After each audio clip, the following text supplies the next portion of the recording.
నమస్కారం అండి. ఇప్పుడు మనం ఆధిపత్యం అనే ఒక చక్కటి కథని వినేద్దామండి. హాల్లో సోఫాలో కూర్చొని టీవీ చూస్తున్న భానుమతి మనసులో బడబాగ్నులు చెలరేగుతున్నాయి. ఆమె చూపులు టీవీలో వస్తున్న సీరియల్ మీద ఉన్నట్లు అనిపిస్తూ ఉన్నా అంతరంగం మాత్రం అసహనంతో రగిలిపోతుంది.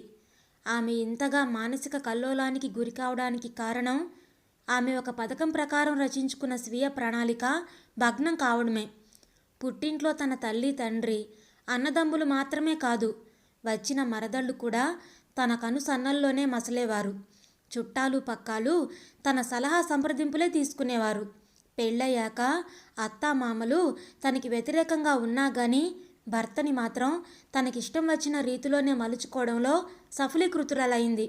తన కన్నపిల్లలు కూడా తన మాట జవదాటేవారు కాదు. అసలు స్వాతి పెళ్లి గురించి తానేం ఊహించుకున్నది, ఇప్పుడేం జరుగుతుంది అనుకుంటుంటే గతమంతా ఒక్కసారి కళ్ళ ముందు కదిలింది. భానుమతి భర్త రాజారావు బ్యాంకు ఉద్యోగి. అత్తమామలకి శారద రాజారావు ఇద్దరే సంతానం.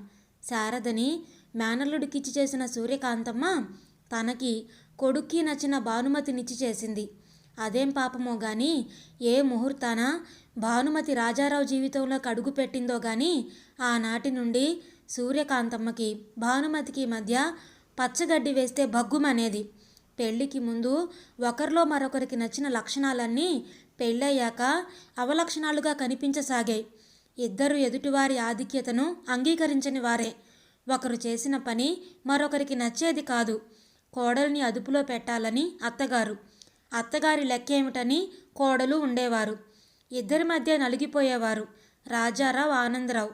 వారి జీవితాల్లో సుఖం సంతోషం అనేవి కనుమరుగయ్యాయి.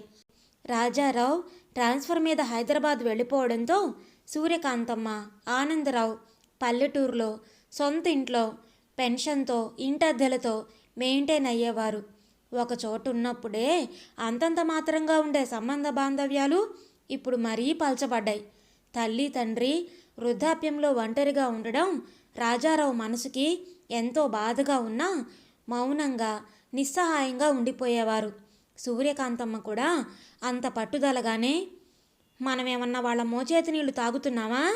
ఎంత వాణ్ణి చేసిన విశ్వాసం వాడికి లేకపోయినంత మాత్రాన మనకొచ్చిన నష్టమేమీ లేదు అంది ధీమాగా. రోజులు నెలలుగా సంవత్సరాలుగా మారుతున్నాయి. రాజారావు కొడుకు రవి ఎంటెక్ చేశాడు. కూతురు స్వాతి బీటెక్ పూర్తి చేసింది. భానుమతి కూతురు పెళ్ళయ్యాక కొడుక్కి కూడా పెళ్లి చేసి కొడుకు కోడళ్ళని తన గుప్పెట్లో పెట్టుకోవచ్చని ఆశించింది. తానొకటి తలిస్తే దైవం మరొకటి తలిచినట్లు ఆమె ఊహలన్నీ తలక్రిందులయ్యాయి. దురదృష్టవశాత్తు రవి రోడ్ యాక్సిడెంట్లో అక్కడికక్కడే చనిపోవడంతో రాజారావు దంపతులు జీవోత్సవాల్లా తయారయ్యారు. ఇంకా మిగిలిన కూతురు స్వాతి మీద పంచ ప్రాణాలు పెట్టుకుని బ్రతకసాగారు. అనుకోకుండా స్వాతికి మంచి సంబంధం కుదిరింది.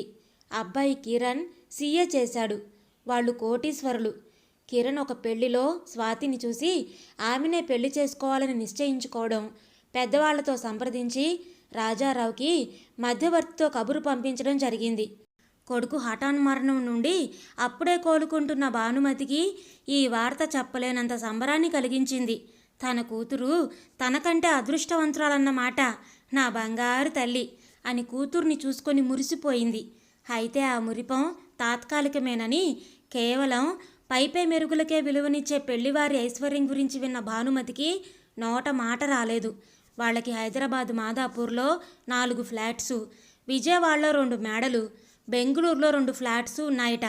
అంతేకాక వాళ్ళ స్వగ్రామంలో 80 ఎకరాల పంట పొలాలు, కొబ్బరి తోటలు, లెక్కలేనంత బంగారం ఉన్నదని, అయితే ఎవరికీ వీసమెత్తు గర్వం లేదని తెలుసుకుంది.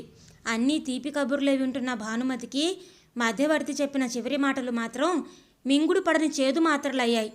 పెళ్లివారు ఆచారాలకి సాంప్రదాయాలకి ఎనలేని గౌరవం ఇస్తారట.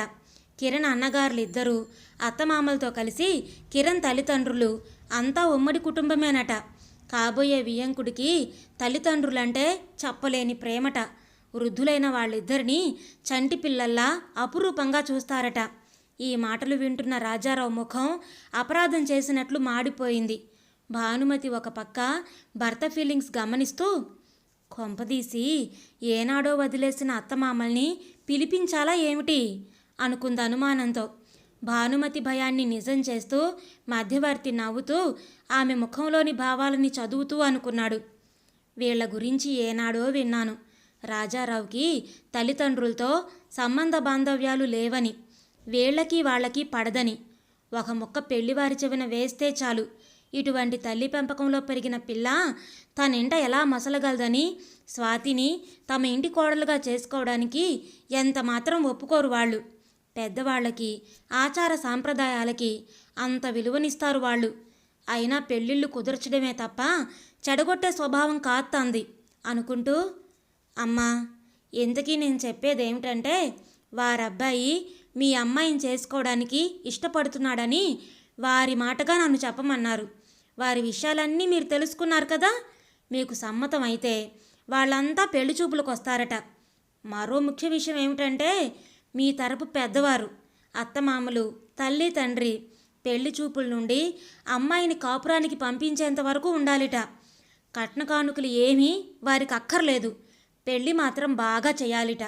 ఈ పెళ్లి చూపులు లాంఛనంగా అబ్బాయి తరపు వారు అమ్మాయిని చూడ్డానికి మాత్రమే. మీకేమైనా అభ్యంతరాలు ఉంటే చెప్పండి, నేను వెళ్ళి వారికి చెప్తాను అన్నాడు మధ్యవర్తి. తన పని అయ్యింది. తానింక వెళ్ళి వస్తానంటూ బయలుదేరాడు. అబ్బే, మాకు అభ్యంతరాలేమీ లేవండి, అన్నింటికీ సమ్మతమే. చెప్పరేమిటండి? మౌనంగా అన్నీ వింటున్న రాజారావుని నెమ్మదిగా చేత్తో పొడుస్తూ అంది, ఎక్కడ బంగారం లాంటి సంబంధం చేజారిపోతుందోనని. అవునండి, మాకే అభ్యంతరాలు లేవని, వారిని మంచి రోజు చూసుకొని అమ్మాయిని చూడడానికి రమ్మని చెప్పండి అన్నాడు గబగబా రాజారావు. మధ్యవర్తిని సాగనంపి లోపలికి వచ్చిన భానుమతికి ఏం చేయాలో పాలుపోవడం లేదు. అత్తమామల్ని తన ఇంటికి ఆహ్వానించడం అనేది తనకి ఎంతమాత్రమూ ఇష్టం లేని పని. ఇంచుమించుగా 25 ఏళ్ల నుండి ఎవరి దారి వారిదిగా బ్రతుకుతున్నారు. మనవడు పోయిన సందర్భంలో వాళ్ళొచ్చి ముళ్ళ మీద ఉన్నట్లుగా 2 రోజులు ఉన్నారంతే. స్వాతి పెళ్లికి ఒక కార్డు ముక్క రాసి శుభలేఖ పంపిస్తే 4 అక్షింతలు వేసి వెళతారని ఇన్నాళ్ల నుండి తాను అనుకుంటుంది. అయినా ఇదేం పెళ్లివారు బాబు, తమ తరపు వాళ్లతో వీళ్ళకేంటో అంతిది. వాళ్ళు కలిసి ఉంటే ఉన్నారు, మధ్యలో మా సంగతులెందుకు? ఏనాడో వదిలేసుకున్న వాళ్ళని ఇప్పుడు ఏ మొహం పెట్టుకొని ఆహ్వానిస్తుంది? అత్తగారు పట్టుదల్లో తనకి సమవుజ్జియే గాని తనకి ఎంత మాత్రమూ తీసిపోదనుకొని ఏమంటారన్నట్లు భర్త వైపు చూసింది. ఆ మాట నన్నెందుకు అడగడం? వాళ్ళెలా వస్తారు? వాళ్ళ యోగక్షేమాలు ఏనాడైనా కనుక్కున్నామా అన్నాడు రాజారావు సీరియస్గా. నాకు రావడానికి మొహం చల్లట్లేదు, నీకు కావాలంటే నువ్వు వెళ్ళు అన్నాడు ఇంకో మాట లేనట్లుగా. అతనే అన్నాడు మళ్ళీ, సర్లేండి, నాకు తప్పుతుందా? ఇంకో జన్మెత్తినా మనం పిల్లకి ఇలాంటి సంబంధం తేగలమా? కోరి వాళ్ళంతటా వాళ్లే వచ్చారు కూడా అంది భానుమతి మనసులో మదన పడుతూ. ఒక మంచి రోజు చూసుకొని మనవరాలిని తీసుకెళ్ళి 4 మంచి మాటలు మాట్లాడితే కాదనరు ముసలాళ్ళు, రాకపోతే 4 వాళ్ళనే అంటారు అనుకున్న భానుమతి స్వాతితో కలిసి ఆ పల్లెటూరికి బయలుదేరింది. చిన్నతనం నుండి తల్లి మాటల వల్ల వాళ్ళంటే ద్వేషం పెంచుకున్న స్వాతి తల్లి ఎంతో బ్రతిమాలితే ఎలాగో విసుక్కుంటూ బయలుదేరింది. కూతురికి అక్కడికి వెళ్ళాక ఎలా మాట్లాడాలో హితబోధ చేసింది భానుమతి. అప్పుడే భోజనాలు చేసి చేతులు కడుక్కుంటున్న ఆనందరావు, సూర్యకాంతమ్మ అనుకోకుండా వచ్చిన వీళ్ళని చూసి కళ నిజమా అన్నట్లు ఒకరి మొహాలొకరు చూసుకున్నారు. తేరుకున్న ఆనందరావు, రెండమ్మ లోపలికి అని ఆహ్వానించాడు. సూర్యకాంతమ్మ ఏం మాట్లాడలేదు, కనీసం కూర్చోమని కూడా అనలేదు. కొడుకింట్లో కోడలు చేసిన అవమానాలు గుర్తొచ్చి ఆమె మనసు మండిపోతుంది. భానుమతి అవమానం దిగమింగుకుంటూ, మా అమ్మగారు స్టన్ అయ్యారే మనిద్దరినీ చూసి, అయినా మన ఇంట్లో మనకి మర్యాదలేంటే అంటూనే స్వాతిని కూర్చోమని చెప్పి తను కూడా ఓ కుర్చీలో కూర్చుంది. స్వాతికి ఇదంతా చాలా చిరాగ్గా ఉంది. ముళ్ళ మీద ఉన్నట్లు ఎలాగో కూర్చుంది. అత్తయ్య గారు ఎలా ఉన్నారు? మావయ్య గారి ఆరోగ్యం ఎలా ఉంటుంది? ఆప్యాయత ఒలకబోస్తూ అడుగుతున్న కోడల్ని చూసి, వావి వరసలు కూడా ఇంకా గుర్తున్నాయన్నమాట. మేము ఉన్నామో పోయామో చూద్దామని వచ్చారా అంది పడసరంగా సూర్యకాంతమ్మ. అయ్యయ్యో, ఎంత మాట అన్నారు అత్తయ్య గారు. ఏదో మీకు నచ్చినట్లుగా మీరు సొంతింట్లో ఉంటున్నారు కదా అని ఊరుకున్నాం కానీ లేకపోతే అంతా ఒక చోట ఉండేవాళ్ళమే కదా అంది లేని ప్రేమని ఒలకబోస్తూ భానుమతి. ఆహాహా, ఏం ప్రేమ కురిపిస్తున్నావు, ఇంతకీ ఎందుకు వచ్చినట్టు అంది సూర్యకాంతమ్మ లోపల నుండి మంచినీళ్లు తీసుకొచ్చి టేబుల్ మీద పెడుతూ. అప్పుడింక తప్పదన్నట్లుగా, మీ మనవరాలికి పెళ్లి సంబంధం కుదిరిందండి. కోటీశ్వర్లు కోరి మన స్వాతిని చేసుకోబోతున్నారు. పెళ్లి చూపుల నుండి అన్నీ మీరే దగ్గరుండి జరిపించాలి అంది ఎంతో వినయ విధేయతలు కనబరుస్తూ. మాకెందుకులే లేనిపోని పెద్దరికాలు, అన్నీ తెలిసిందానివి, నువ్వే చేసుకో అంది సూర్యకాంతమ్మ ముక్తసరిగా. ఇంతకాలం అయ్యిందేదో అయ్యింది, ఇంక మీరు పెద్దవాళ్ళు అయ్యారు, ఒక్కళ్ళు ఉండలేరు, అక్కడికే వచ్చేద్దురు గాని అంది ఆ విషయంలో అప్పుడే గుర్తొచ్చినట్లు. నీకు ఆ ఇంగిత జ్ఞానం ఉంటే నా ఒక్కగానొక్క కొడుకుని నీ కొంగున ముడేసుకొని మమ్మల్ని దూరం చెయ్యవాణ్ణి అంది సూర్యకాంతమ్మ విసురుగా. బతిమాలుతుంటే ముసలిదెంత నీలుగుతుందో, వచ్చాక చెప్తా నీ పని అని మనసులో తిట్టుకుంటూ పళ్ళు పటపటా కొరుకుతూ ఏటో చూస్తూ మనసుని కంట్రోల్ చేసుకుంటూ అంది భానుమతి. అలా అనకండి అత్తయ్య గారు, అయినా మాకు పెద్దవాళ్ళు మీరు కాక ఇంకెవరున్నారని. నా తల్లి తండ్రి ఏనాడో పోయారు కదా అంది తప్పదన్నట్లుగా భానుమతి. ఇదంతా చూస్తూ మౌనంగా వింటున్న ఆనందరావు కల్పించుకుంటూ మనవరాలిని పలకరించి, ఏమ్మా జాబుకి ట్రై చేస్తున్నావా? నాన్న ఎలా ఉన్నాడమ్మా? వాడికి మేం గుర్తున్నామా? ఒక్కగానొక్క కొడుకు మనసు లేకుండా ఎలా తయారయ్యాడో తలుచుకొని బాధపడుతూ అన్నాడు. ఆ వాడికే నిక్షేపంలా ఉంటాడు. అయ్యో, అమ్మా నాన్న నన్ను ఎలా పెంచారు అనే విశ్వాసం లేకుండా అంది సూర్యకాంతమ్మ. స్వాతి కోపంతో తండ్రిని వెనకేసుకొస్తూ ఏదో అనబోతూ ఉంటే అసలు విషయం పక్కదోవ పడుతుందని గ్రహించిన భానుమతి, పైకి కనిపించేవే నిజాలు కావని మీకు తెలుసు అత్తయ్య గారు. మామయ్య గారు, అవన్నీ అక్కడ మాట్లాడుకుందాం. మీరు మాతో వచ్చినా సరే, లేదా రేపు మీ అబ్బాయి వచ్చి మిమ్మల్ని తీసుకొస్తారు అంది ఇంకా వెళ్ళడానికి లేచి నిలబడుతూ. ఏమే స్వాతి, మేమెప్పుడైనా గుర్తొస్తామా అసలు? అయినా నిన్ను మీ అమ్మ ఎప్పుడు రానిచ్చింది మా దగ్గరికి? పోయినా పిల్లాన్ని అంతే అని కోడల వైపు చూస్తూ ఇంకా తప్పదన్నట్లుగా పెళ్లివారిని గురించిన వివరాలు అడిగింది. పెళ్లివారి ప్రస్తావన రాగానే భానుమతి కళ్ళు మెరిశాయి. వారి వివరాలు చెప్పింది ఆనందంగా. పెళ్లి చూపులు లాంఛనమే, మీరు 2 రోజుల్లో బయలుదేరండి అని మామగారికి కూడా చెప్పి కూతుర్ని కూడా చెప్పమని సైగ చేసి వెళ్ళడానికి లేచి నిలబడింది. వివరాలన్నీ విన్న సూర్యకాంతమ్మ మనసులో ఆలోచనలు చకచకా మారిపోయాయి. అలాగా, బాగుంది. భోజనాలు చేశారా? ఇప్పుడే కాసిన బియ్యం పడేస్తాను అంది వంటగదిలోకి వెళ్ళబోతూ. మీకు ఆ శ్రమేమీ వద్దత్తయ్య గారు, మేము హోటల్లో భోజనం చేసే వచ్చాం అంది భానుమతి. నీ బోడి భోజనం కోసం ఎవడేడ్చాడు అనుకుంటూ మనసులోనే అత్తగారిని శాపనార్థాలు పెడుతూ. సరే అంటూ నిలబడిపోయిన అత్తమామలతో మరీ చెప్పి బయలుదేరింది భానుమతి కూతుర్ని తీసుకొని. అబ్బా, ఏంటమ్మా ఆవిడలా మాట్లాడుతుంటే నువ్వెంత సహనంగా ఎలా ఊరుకున్నావో గాని నాకు చాలా చిరాకు వచ్చింది అంది స్వాతి. అంతేనే ఆ మహాతల్లి, నీ కాబోయే అత్తవారి చాదస్తాల వల్ల వాళ్ళ మొహాలు చూసి బ్రతిమాలక తప్పలేదు అంది భానుమతి నిరసనగా చూస్తూ తన తప్పేం లేదన్నట్లు. భానుమతి స్వాతి అటు తిరగగానే, ఏం అదృష్టం, తల్లిని మించిపోయింది, కాళ్ళ దగ్గరికే వచ్చింది కనకసింహాసనం. చూడాలి పెళ్ళి ఎలా జరుగుతుందో, చాలా ఐశ్వర్యవంతులట అంది పెళ్ళి అప్పుడే జరగబోతున్నట్లుగా సూర్యకాంతమ్మ. అప్పుడే రెడీ అయిపోతున్నావా ఏంటి పెళ్ళికి అన్నాడు ఆనందరావు గారు వేళాకోళంగా. వెళ్ళకేం చేస్తాం, పిలిచినా రాలేదని మనల్నే ఆడిపోసుకుంటారు. చూద్దాం, మీ కొడుకుని రానియండి అందామె. భానుమతి ఆదేశం ప్రకారం 2 రోజుల తర్వాత తల్లిదండ్రుల దగ్గరకు వచ్చాడు రాజారావు. కొడుక్కి ముందు అష్టోత్తర శతసహస్రాలతో దీవెనలు అందించిన తర్వాత భోజనం పెట్టింది సూర్యకాంతమ్మ.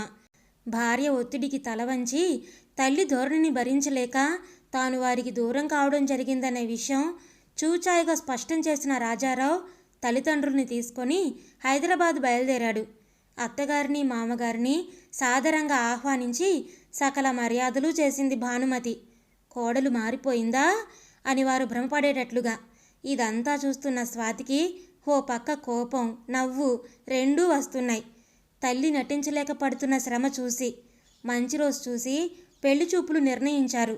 పెళ్లివారంతా 2 కార్లలో 25 మంది వరకు వచ్చారు. కిరణ్ ఇదివరకే స్వాతిని చూసొచ్చి ఉండడంతో అతని తరపు వాళ్లంతా చూసి సానుకూలంగానే స్పందించారు. స్వాతి అందం, నెమ్మదితనం వాళ్ళకి బాగా నచ్చాయి.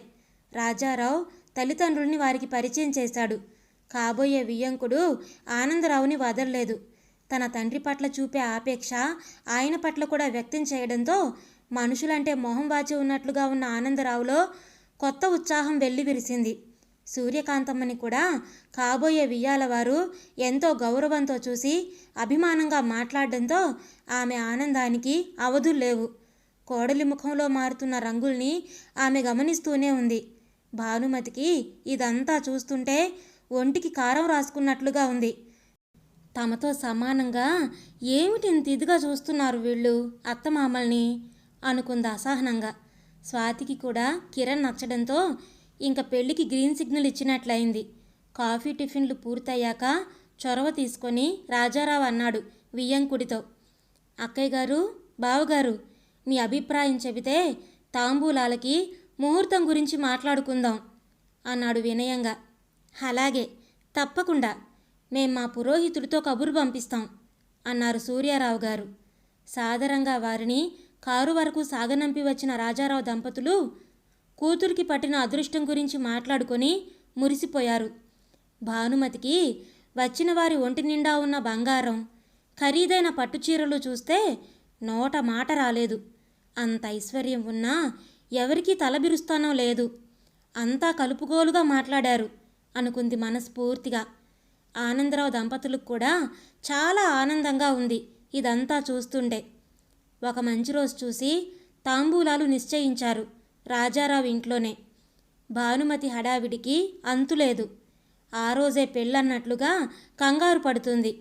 స్వాతికి కాబోయే అత్తగారు విశాలాక్షి భానుమతికి, సూర్యకాంతమ్మకి పట్టుచీరలు పట్టుకొచ్చి పెట్టింది. స్వాతికి 10,000 రూపాయల పట్టుచీర, నెక్లెస్సు పెట్టింది. భానుమతి కూడా వాళ్ళ హోదాకి సరిపోతాయో లేదో అనుకుంటూనే వచ్చిన వారందరికీ ఖరీదైన బట్టలు పెట్టింది.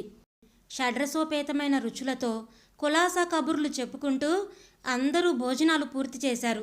కిరణ్కి కుదురుతుందో లేదోనని ఇంక20 రోజుల్లో పెళ్లి ముహూర్తం నిర్ణయించడానికి రాజారావుని అడిగి మంచి రోజున ముహూర్తం పెట్టారు. వచ్చే నెలలో కిరణ్ స్టేట్స్కి వెళ్ళిపోవాలిట. అందుకనే ఇంత తొందరని చెప్పారు. తనకేమీ ఇబ్బంది లేదని పెళ్లి పనులు మొదలుపెట్టాడు రాజారావు. ఏసీ కళ్యాణ మండపం బుక్ చేశాడు. పక్కనే ఈఏసీ ఫ్లాట్స్ పెళ్లివారికి బుక్ చేశాడు. ఇంకా భానుమతి హడావిడికి అంతులేదు. కాళ్ళకి చక్రాలు కట్టుకున్నట్లుగా విజయవాడలో ఉన్న తన 2 ఫ్రెండ్స్ కలిసి బట్టల షాపులకి, బంగారం షాపులకి తిరిగింది. పెళ్లి కొడుక్కి గొలుసు, ఉంగరం, వెండి కంచం, వెండి చెంబు, పట్టుబట్టలు కొన్నది. పెళ్లివారందరికీ పట్టుచీరలు కొంది. తప్పదని అత్తామామలకి 500-600లో బట్టలు కొన్నది. వియ్యాలవారు అత్తమామలకి చేస్తున్న మర్యాదలు చూస్తుంటే ఆమెకి ఒళ్ళు మండిపోతుంది. పెళ్లి కాగానే స్వాతితో తన 2 మరదళ్ళని పంపాలని నిశ్చయించుకుంది. వాళ్ల హోదా చూసి తనేమీ మాట్లాడలేకపోతుంది అనుకుంది. అందరూ ఎదురు చూస్తున్న రోజు రానే వచ్చింది. భానుమతి విడిదిలో పెళ్లివారికి కావలసిన ఏర్పాట్లన్నీ చూడ్డానికి 4 మనుషుల్ని పెట్టింది. స్వాతి పెళ్లి కూతురి అలంకరణలో మెరిసిపోతుంది. రాజారావు చెల్లెలు శారద పెళ్లి ముందు రోజే వచ్చింది. తాంబూలాలకు కూడా హడావిడిగా వచ్చి వెళ్ళిపోయింది ఏవో పనులున్నాయని. వదినగారి మర్యాదలు, తల్లిదండ్రుల్ని చూస్తున్న తీరు చూసి కొత్తగా ఏం ప్లాన్ వేసిందో అనుకుంది శారద. భానుమతికి కాబోయే వియ్యాలవారు స్వాతికి ఒక్కగానొక్క మేనత్త అని చాలా మర్యాద, గౌరవం ఇచ్చారు. అంత ఆస్తిపరులైనా కానీ ఏమాత్రం భేషజం లేకుండా పెళ్లివారంతా తమతో అంత ఆత్మీయంగా, అభిమానంగా ఉండడం చూసి చిన్నప్పటి నుండి ఒంటెత్తు పోకడలతో పెరిగిన స్వాతి మనసులో విశాల భావాలు, కొత్త ఆలోచనలు వెల్లువెత్తాయి. చిన్న విషయాలకే ఎంతో ఆర్భాటం చేసి తన ఆధిక్యతను చాటుకునే తల్లి చేష్టలు గుర్తుకొస్తుంటే వీళ్ల ముందు తామెంత అనిపించింది స్వాతికి. పెళ్లివారు చిన్న చిన్న లోపాలున్నా సర్దుకుపోతున్నారు. తెలిసిన వాళ్ళంతా స్వాతి అదృష్టం గురించి పొగుడుతూ ఉంటే భానుమతికి ఆకాశంలో హాయిగా విహరిస్తున్నట్లు అనిపించింది. పెళ్లి తంతు మొదలు కావడంతో భానుమతి, రాజారావు వచ్చిన వారందరినీ సాదరంగా ఆహ్వానిస్తున్నారు. భానుమతి పట్టించుకోకుండా వదిలేద్దామన్నా కానీ స్వాతి అత్తగారు, ఆమె అత్తగారు శారదని, సూర్యకాంతమ్మని వాళ్ళ మధ్య కూర్చోబెట్టి కబుర్లు చెప్తుంటే భానుమతి హృదయంలో సన్నగా చెలరేగిన మంట ఉధృతం కాసాగింది. అంతేకాదు, రాజారావు కూడా వియ్యంకుడి పంథాలో అంతకుముందే అతని హృదయంలో కలిగిన పశ్చాత్తాపం కారణంగా తల్లిదండ్రుల్ని వచ్చిన దగ్గర నుండి ఆప్యాయంగానే చూస్తున్నాడు. కొడుకులో వచ్చిన మార్పుకి ఆనందరావు దంపతుల మనసులు సంతోషపడి, వాడికి మాత్రం తల్లి తండ్రి అంటే ప్రేమ ఉండదా మరి? ఆ మహాతల్లి ఎన్నాళ్ళు దగ్గరికి రానివ్వదు కాబట్టి కానీ అనుకున్నారు. పెళ్లి వైభవంగా జరిగింది. వేద మంత్రాల సాక్షిగా కిరణ్, స్వాతి ఇద్దరూ ఒక్కటయ్యారు. భోజనాలు పూర్తయ్యాక స్వాతిని తీసుకెళ్లేందుకు స్వాతితో అత్తగారిని, ఆడబడుచుని పంపమని అడిగేందుకు భానుమతి దగ్గరకు వచ్చింది విశాలాక్షి. ఇంకా మీ తరపున ఎవరైనా ఉంటే వాళ్ళని పంపించండి వదిన గారు అందామె. వియ్యపురాలి హుందాతనం ముందు, పోతపోసిన బంగారు ముద్దలా ఉన్న అలంకరణ ముందు తాను తీసుకట్ట అనిపిస్తుంది. ప్రతిదానికి ఇంక వాళ్లేనా? నా వెనకే తిరుగుతున్న ఆ మరదళ్ళు వీళ్ళకి కనిపించరా? వాళ్ళిద్దరినీ స్వాతి వెంట పంపిద్దామని తాను అనుకుంటుంది. ఈవిడిలా అడుగుతుందేమిటి?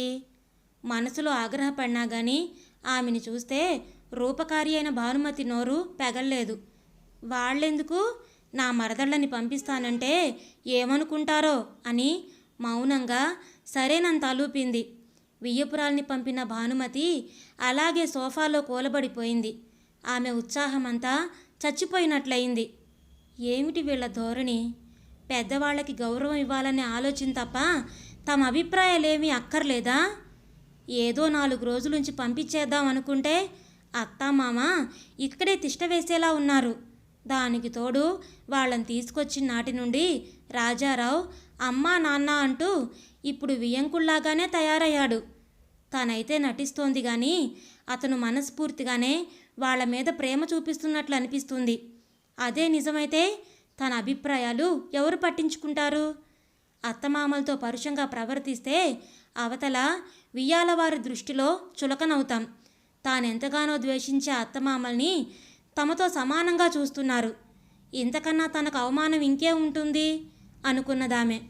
ఈ ఆలోచనలతో ఆమె మనసు కుతకుతలాడుతూ ఉంటే గుమ్మం దగ్గర చప్పుడైతే తలెత్తి చూసింది భానుమతి. స్వాతి నెమ్మదిగా వస్తోంది. కొత్త అందాలతో మెరిసిపోతున్న కూతుర్ని చూసి సర్వం మరిచి ఆమె నుదుట ముద్దు పెట్టుకొని దగ్గరికి తీసుకుంది. తల్లి మనసుని చదివినట్లుగా అన్నది స్వాతి.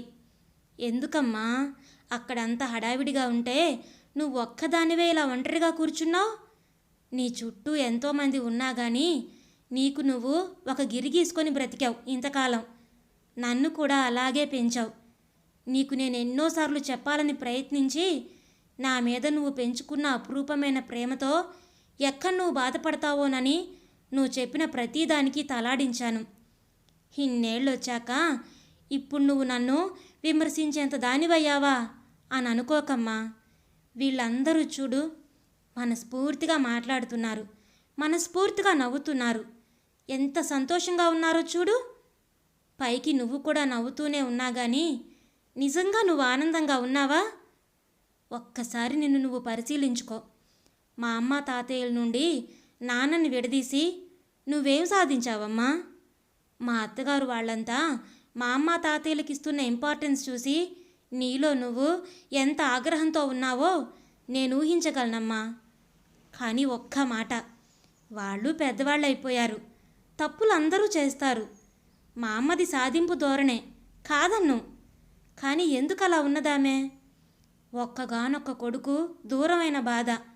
ఇక్కడికి వచ్చాక ఆ మనిషే మారిపోయింది. నాన్న వాళ్ళ పట్ల చూపిస్తున్న ఆప్యాయతే అందుకు కారణం అన్నయ్య బ్రతికుంటే నువ్వు అన్నయ్య నీ దగ్గరే ఉండాలని అనుకునేదానివి కదా. అమ్మా, నీకొక విషయం తెలుసా అమ్మా? మా అత్తగారిని వాళ్ళ అత్తగారు అంత ప్రేమగా చూస్తున్నా ఏదో ఒకటి సాధిస్తుంది అప్పుడప్పుడు. అయినా అత్తయ్య గారు చిరునవ్వుతో వదిలేస్తుంది, అసలు పట్టించుకోదు. నేను పెంచిన గారాల కూతురు ఇలా మాట్లాడుతుందేమిటి అనుకోకమ్మా. ఒక్కసారి ఆత్మ పరిశీలన చేసుకో. నువ్వు గమనించావో లేదో కానీ నాన్న కూడా ఇదివరకులా డల్గా ఉండే మనిషి ఇప్పుడు చాలా హుషారుగా ఉంటున్నారు. వాళ్ళని ఆపేక్షగా చూస్తున్నారు. అత్తయ్యలిద్దరూ నువ్వంటే గజగజలాడిపోతారని నువ్వెంతో గర్వంగా ఫీల్ అవుతావు. కానీ వాళ్ళు నీ వెనకాల నిన్నెలా తిట్టుకుంటారో నాకు తెలుసు. గొడవలెందుకని ఎప్పుడూ నీతో చెప్పలేదు నేను. అన్నయ్య పోయాక నువ్వు నాన్న నా మీద పంచప్రాణాలు పెట్టుకుని బ్రతుకుతున్నారని నాకు తెలుసు. ఒంటరిగా విడిగా ఉండడంలో ఆనందం లేదమ్మా. ఒకరి మీద పెత్తనం చలాయించడం ఆధిపత్యం కాదమ్మా. నువ్వు మనస్ఫూర్తిగా మా అమ్మని తాతయ్యని గౌరవించి అభిమానించినాడు నీ ఆధిక్యమే కనబడుతుంది. ఒక్కసారి ఆలోచించి చూడమ్మా. ఈ సమయంలో నాన్న మనసుని బాధపెట్టి నువ్వు బాధపడి సాధించేదేముందమ్మా? నీ ఆలోచన దృక్పథం మారినాడు నీకెటువంటి కోపము బాధ ఉండవు. గతాన్ని వదిలే, అప్పుడు నీ మనసుకి నువ్వే అధిపతి అవుతావు అంటూ అక్కడి నుండి స్వాతి నెమ్మదిగా నిష్క్రమిస్తూ ఉంటే శ్రేష్ఠులుడికి చూస్తుంది భానుమతి. ఇదండి ఈరోజు కథ. మీకు నచ్చిందా? నచ్చితే లైక్ చేయండి, అలాగే షేర్ చేయండి. మీ విలువైన అభిప్రాయాలను కామెంట్స్లో తప్పకుండా తెలియచేయండి. ఇలాంటి మరెన్నో మంచి మంచి కథలు వినడానికి మన ఛానల్ని తప్పకుండా సబ్స్క్రైబ్ చేసుకోండి. మరొక మంచి కథతో మళ్ళీ కలుద్దాం. అప్పటి వరకు ఉంటానండి.